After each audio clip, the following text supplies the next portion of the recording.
का मकसद हमारी जिंदगी में महज दुनिया में चंद रोज चंद साल गुजार कर जाना नहीं है कि हम गुजार जाएं, दुनिया की आशो-इशरत में खोए रहे, दुनिया के मामलात में उलझे रहें और बाद में हम अजाब या जहन्नम में चले जाएं या ऐसी जगह पर जाएं जहां पर रोना और दांत पीसना है।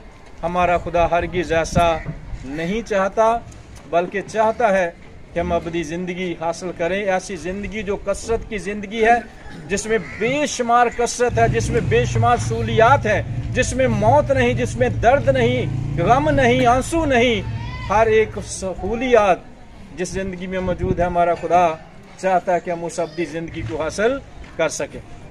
तो उसके लिए हमारा खुदा हमारी मदद करता है, हमें रहनुमाई देता है, हमें हदायत देता है, हमें ताकि हम उस मकसद को जाने और अपनी जिंदगी को हासिल करने वाले बने।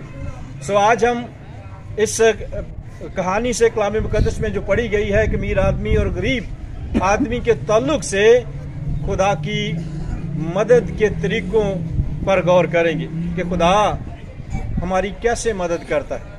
एक अमीर आदमी है जो अर्गवानी और महीन कपड़े पहनता है, हर रोज खुशी मनाता और शान शौकत की जिंदगी बसर करता है। उसको जो कुछ भी उसके पास सहूलियात हैं, शान शौकत के जो जराए हैं, शान शौकत के लिए जो दौलत है, वो सारी उसे खुदा ही ने अता की है। क्योंकि खुदा हमारा खालिक है, हमारा बाप है। वो ज़मीन की तमाम चीज़ें अपने लोगों को अनायत करता है, लेकिन उन तमाम चीज़ों से खुदा चाहता है कि हम ज़मीन पर खुदा का जलाल जाहिर करें, उसकी खूबियाँ, उसकी मोहब्बत को भी जाहिर करें, उसकी नेमतों से, उसकी बरकतों से, दौलत से भी हम अपने खुदा का जलाल जाहिर करें और दौलत के तसर्रुफ में दौलतमंद होने के साथ साथ हम अपनी ज़िंदगी को भी हासिल कर सकें। बाइबल मुकद्दस में मुकद्दस इब्राहिम अमीर आदमी है, इसहाक अमीर आदमी है, यकूब बड़ा अमीर आदमी है। अयूब के बारे में लिखा कि अहले मशरक में सब में जगह दे, लेकिन उस शख्स ने उसकी कोई परवाह ना की। हर रोज उसे देखता है, लेकिन नफरत से, कराहियत से उसके पास से वो गुजर जाता है। उसके दिल पर कोई असर नहीं हुआ। बतौर इंसान उसने कभी सोचा ही नहीं कल को मेरे साथ भी ऐसा हो सकता है, मैं भी इस हालत में पहुंच सकता हूं। उसने लाजर को देखकर कभी उसके दिल में ये बात ना आई। खुदा फिर जब उसने उसे दीदनी तौर पर, बदनी तौर पर अपने दरवाजे पर देखा है, उसे कोई फर्क नहीं पड़ा, कोई तरस नहीं आया, कोई ख्याल नहीं आया।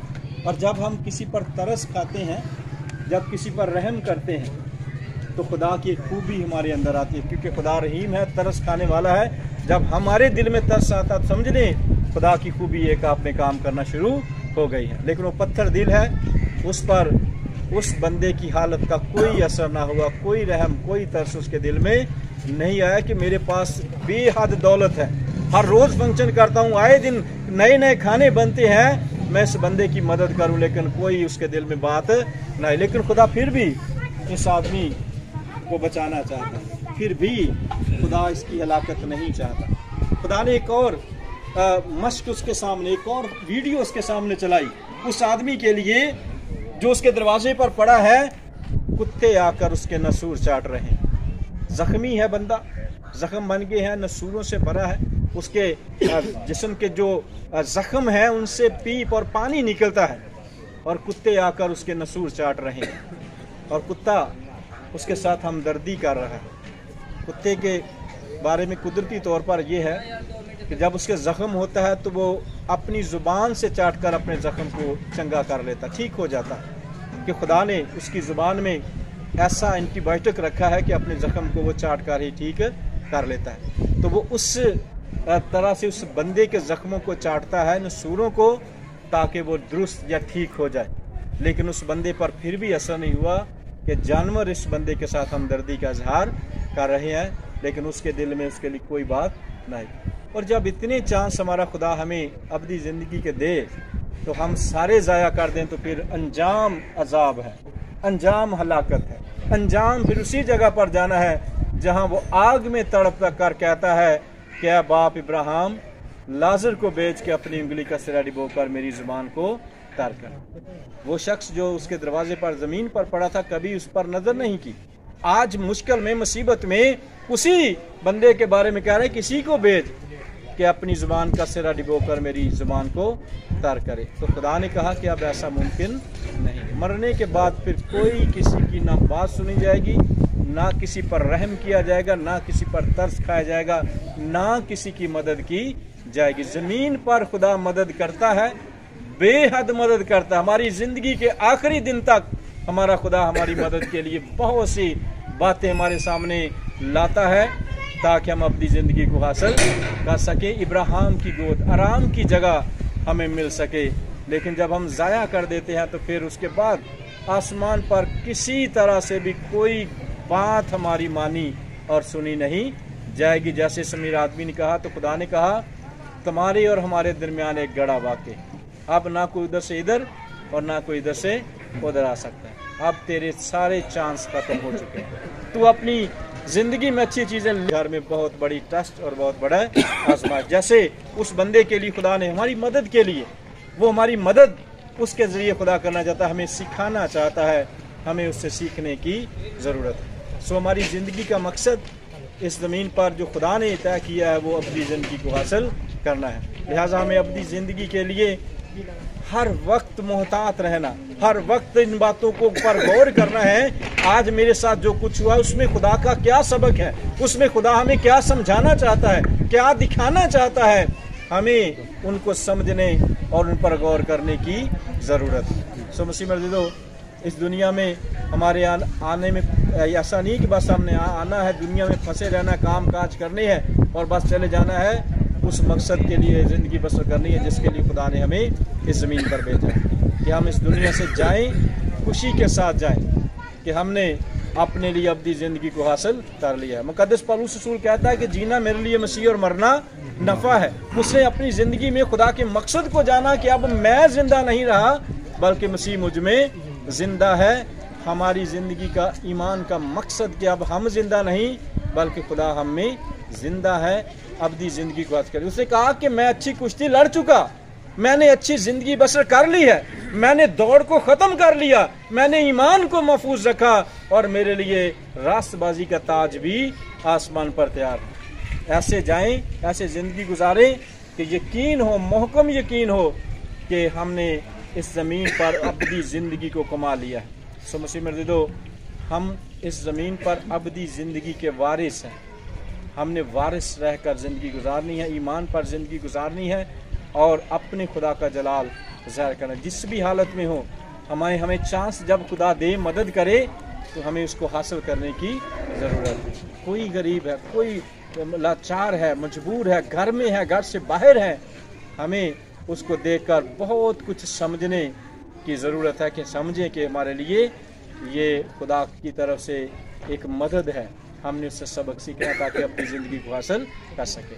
सो हमने अपनी ज़िंदगी को इस ज़मीन पर ही हासिल करना है और उसमें हमारा खुदा हमारी मदद करता है, क्योंकि वो किसी इंसान की भी हलाकत नहीं चाहता बल्कि चाहता है सब की तौबा तक नौबत पहुँचे और सब अपनी ज़िंदगी को हासिल करने वाले बने। सो हम अपनी बुजुर्गा की सारी ज़िंदगी के लिए खुदा के शुक्रगुज़ार, इस ख़ानदान के लिए। उनकी बुजुर्गा 10-12 साल से सख्त बीमार थी, 4 पाई पर थी और इस घराने ने, उनके बच्चों ने उनकी अच्छी तमारदारी की, उनकी अच्छी खिदमत की और ये हम पर फ़र्ज़ भी है कि हम अपने वालिदैन, अपनी माँ की, अपने बाप की इज़्ज़त करें। और इस हुक्म के साथ खुदा का वादा है कि मैं तेरी उम्र दराज करूँगा। खुदा ने जो हमारी उम्र लिख दी है, शुरू से अज़ल से खुदा ने इंसानों की उम्रों को तहरीर कर दिया। इंसान ज़मीन पर पैदा होता है, उसकी के उम्र की एक हद ठहराई जाती है, लेकिन माँ और बाप की इज़्ज़त से खुदा उस ठहराई हुई उम्र को बढ़ा भी देता है। खुदा ने वादा किया है कि मैं तेरी उम्र उस मुल्क में जो खुदा तेरा खुदा तुझे देता है दराज करूँगा। तेरी उम्र, अगर तू अपने बाप की इज़्ज़त करेगा, अपनी माँ की इज़्ज़त करेगा, तो मैं तेरी उम्र को बढ़ा दूंगा। जो मुकर्रर की है, तेरे लिए लिखी गई है, मैं उसको बढ़ा दूंगा अगर तू अपने बाप और माँ की इज़्ज़त करेगा। सो हम पर फर्ज है कि अपने बाप और माँ की, जैसे वो हमें पालते हैं, बुढ़ापे में हम भी खुशी के साथ ये जान कर के ये ब्लेसिंग है हमारे लिए, कि खुदा की बरकत है घर में, कि हम इनकी इज्जत करेंगे, इनकी तीमारदारी करेंगे, इनका ख्याल करेंगे, तो हमारा खुदा हमारी उम्र में इजाफा कर देगा। सो खुदावंद इस घराने को बरकत दे, और इनकी सारी जितनी भी इन्होंने अपनी वालदा की तीमारदारी की उसके एवज में इनको कसरत से बरकत दे। हम अपनी बुजुर्गा की सारी ज़िंदगी के लिए खुदा उनके शुक्रगुजार हैं, उन्होंने ईमान पर रहकर अपनी ज़िंदगी की दौड़ को ख़त्म कर ली। सो खुदावंद इस कलाम के वसीले से हम सबको आप सबको कसरत से बरकत बख्शे, आमीन। खुदावंद दिल विच रहंदी है, ओ तेरा है मकान, सो तेरे उते कदी भी ना आफत आवेगी, सो तेरे उते कदी भी ना आफत आवेगी, तापाली तेरे डेरे विच ना कदी जावेगी, तापाली तेरे डेरे विच ना कदी जावेगी, या रब तू मेरी पनाह है, सो तू है मेरी जान, रब तेरे वास्ते करेगा फरिश्तियानो फरमा, रब तेरे वास्ते करेगा फरिश्तियानो फरमायो, सब तेरियां राहां विच हुण तेरे निगाहां करेंगे। हालेलुया, शुक्रगुजारी करेंगे जो खुदा ने आज हमारी मदद की है, हिफाजत की है, बरकत दी है, सलामती बख्शी है, और सारे वक्त में उसने हमारी मदद की है। हालेलुया। कादर मुतलक यहोवा बाप, हम तेरी शुक्रगुजारी करते हैं आज के इस दिन के लिए, जिस दिन में तूने अपनी बेटी को ऐ खुदावंद अपने पास बुलाया है। खुदा तेरा शुक्रिया अदा करते हैं, और तदफीन के सारे मामलात में तेरा हाथ, तेरी बरकत रही। अजीज़ मेहमानों को वक्त पर पहुंचने के लिए शुक्रगुजारी करते हैं, और पाक खुदा गमज़दा ख़ानदान के लिए तसल्ली, इत्मीनान, तशफ़ी, सब्र जमील की दुआ करते हैं। खुदावंद अपने लोगों को ऐ पाक खुदावंद खुदा अपने बंदा अयूब के साथ मिलकर यही कहने का फजल दे कि तूने दिया और तूने लिया, तेरा ही नाम मुबारक है। ऐ खुदावंद तेरा शुक्रिया अदा करते हैं, तो इंसान को इस दुनिया में भेजता है, और जब तेरी पाक मर्जी होती है फिर तो अपने पास वापस बुलाता है, आवाज़ देता है बनी आदम वापस लौटाओ। तो खुदावंद जिसकी ऐ खुदावंद बारी आती है, जिसका तू नाम लेता है, ऐ खुदावंद खुदा जब तेरी आवाज़ को सुनता है तो खुदावंद तेरी आवाज़ को लब्बैक कहता हुआ तेरे पास लौट आता है, और तेरी आवाज़ के वसीला से हमारे अजीज़, हमारे प्यारे जब हमसे बिछड़ते हैं, हमारा दिल गम खाता है, हमारी आंखें रोती हैं, हमारे दिल में दर्द होती है। ऐ खुदावंद खुदा क्योंकि उनकी मोहब्बतें हमें रोने पर, मातिम करने पर, ऐ खुदा आहो नाला करने पर मजबूर कर देती हैं।